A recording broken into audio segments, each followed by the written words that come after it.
Yo, what up, everybody? This is Mark from Suicide Silence. And this is Brian Fair from Shadows Fall. This is Trevor Sternad from the Black Dahlia Murder here.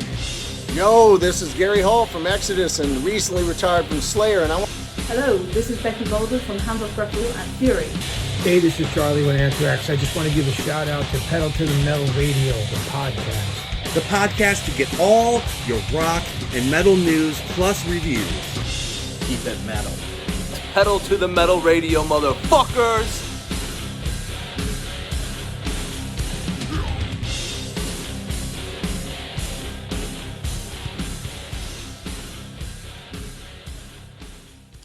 All right, what's up, everybody? It's been a while since I've done one of these, so welcome back, Pedalheads. We got an interesting story that's broken out over the past couple of days. So apparently, I don't know where the disconnect sort of happened. I've been trying to trace back the tour dates for this band called Vitriol, who I literally had not heard of until this news story broke out. But it was one that was interesting enough to get me to want to pay attention, right? So it's a story of this band who apparently had enough with their lead singer. They dumped him to the curb and they took off, right? All three, the rest of the band, took off and traveled back on their way to Portland, Oregon, is where the band was from. They claimed they had dropped them off in Brattleboro, Vermont. Ends up, singer says, Kyle Rasmussen is his name, says they didn't drop me off in Vermont, they dropped me off in New York, which I'm assuming is, they're in upstate New York, not like New York City or anything like that. Well, the band apparently, I believe, during this journey was on their way to Toronto. It's the only thing I can guess from looking at their Instagram to try to figure out piece by piece where this was all going. They had played in Providence from the recording of this video 3 days before. Apparently, according to the singer, this is the singer's side of the story. Apparently, they'd gotten some nose candy, right? You guys all know nose candy. And they partied and partied and partied, and apparently he wakes up in the RV. They're stopped. The band is panicking. They're on their way to Canada, so they don't want any drugs on board, which understandable. If there's some hardcore drugs, yeah, of course, you would want that shit on your tour bus as well.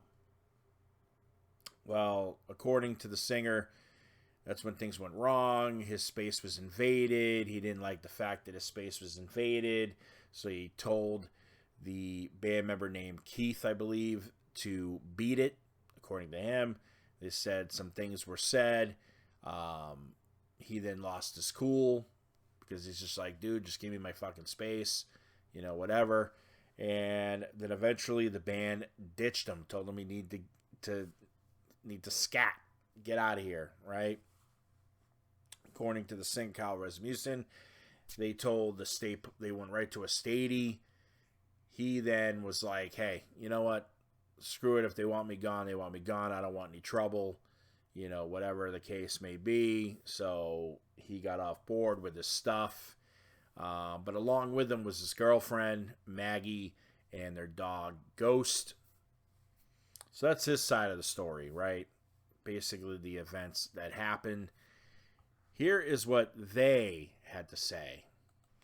And it's all over social media, as you can see. They first wrote, he fucked around and found out. I'll be home for Thanksgiving, baby. Sorry, Vitriol fans. We had to abandon him at a gas station in Vermont. Myself, Andy, Brett, and Matt will not take Kyle's cowardly and weak outburst of misplaced anger. We gave him everything we had, and now have left you with nothing. Mass exodus. This was the darkest day of my music career to date. I'm sure it was. Everyone who's reading this, me, Brett, and Andy, left Vitriol because Kyle sucks. That's it. It doesn't require an absolute psychotic 2-part video series to explain. He irrationally screamed at the whole crew at the top of his lungs on multiple occasions. We simply won't tolerate it, just like all the other 19 people who left this failed band. What more needs to be said? It's the same shit as every other victim of his abuse. Now, I'm not going to try to downgrade the level of abuse and if they really were victims of his abuse. Apparently, he has a reputation. Kyle doesn't deny it either, that he has a reputation of being a hothead, right? He has anger issues, severe anger issues, and he admits to it in his video that he does have anger issues. But he claimed in his video that, that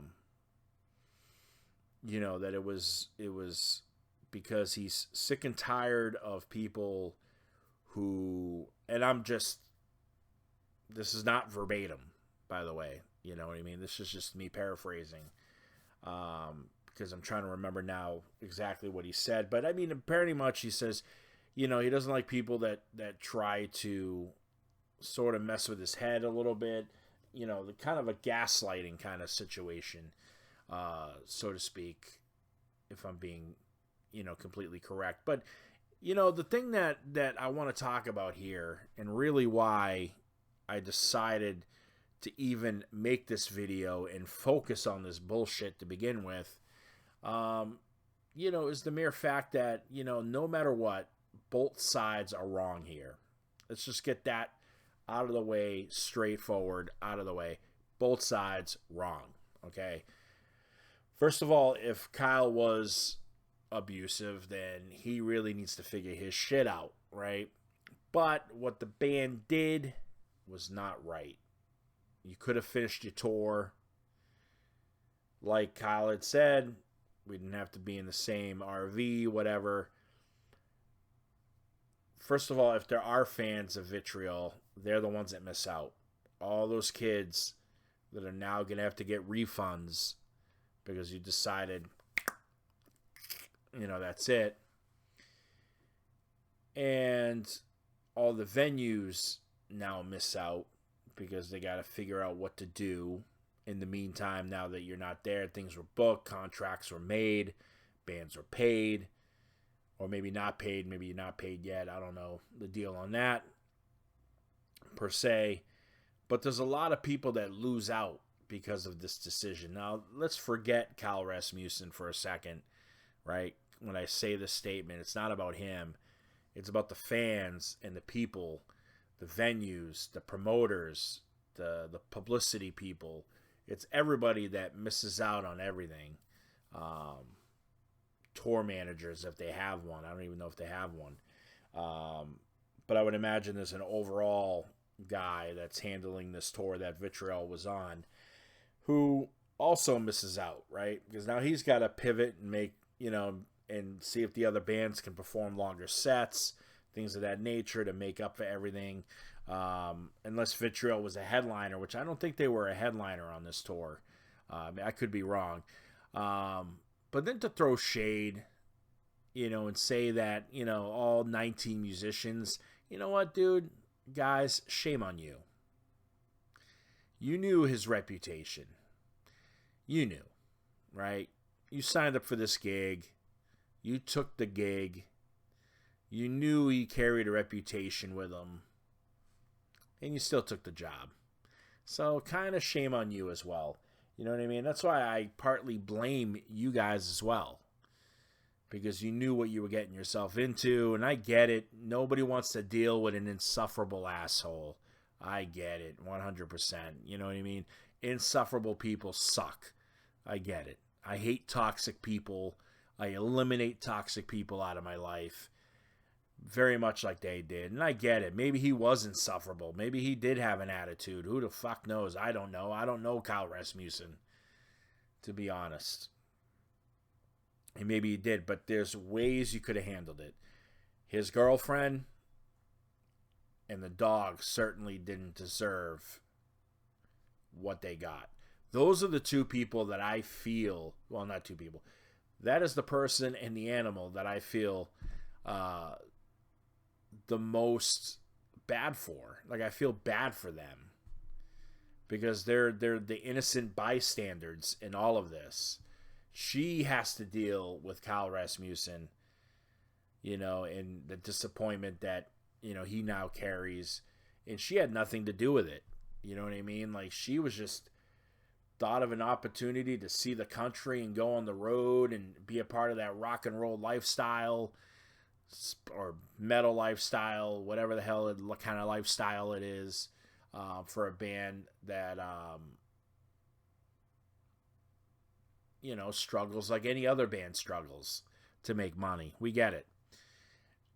But she didn't have to deal with all the BS. You know what I mean? So she gets ditched somewhere where she has to now figure out how to get home, how to take care of their dog, the beautiful dog that they have named Ghost.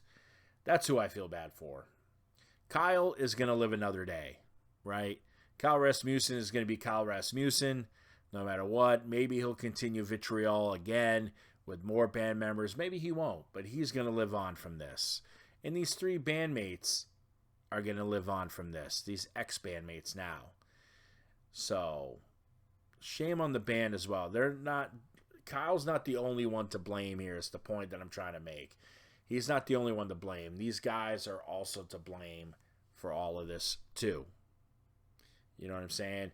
They're part of this, just as much as he is. Maybe he was a dick, and deservedly so, but you could have at least finished out the tour, right, and called it a day and been like, dude, we quit. You know what I mean? The only situation I ever thought was justifiable was Poison throwing out Blue Sarcino, whatever the hell his name is. That was an understandable, hey, get the fuck off our bus. I mean, that dude got caught fucking the drummer's wife. You know what I mean? That is an automatic, you need to get the fuck out of here kind of deal. We'll find somebody else to play your parts. Other than that, man, you guys could have handled this better, is all I'm saying in the end. So, donate to Kyle Rasmussen if you want to, and his GoFundMe. Don't donate to him, and, follow the band, who's probably are going to have to do some heavy apologizing and things of that nature to make up for what they did, because you did break a contract and you did kind of, it is what it is. But at the end of the day, metal is such a crazy world, man. Stay metal, everybody.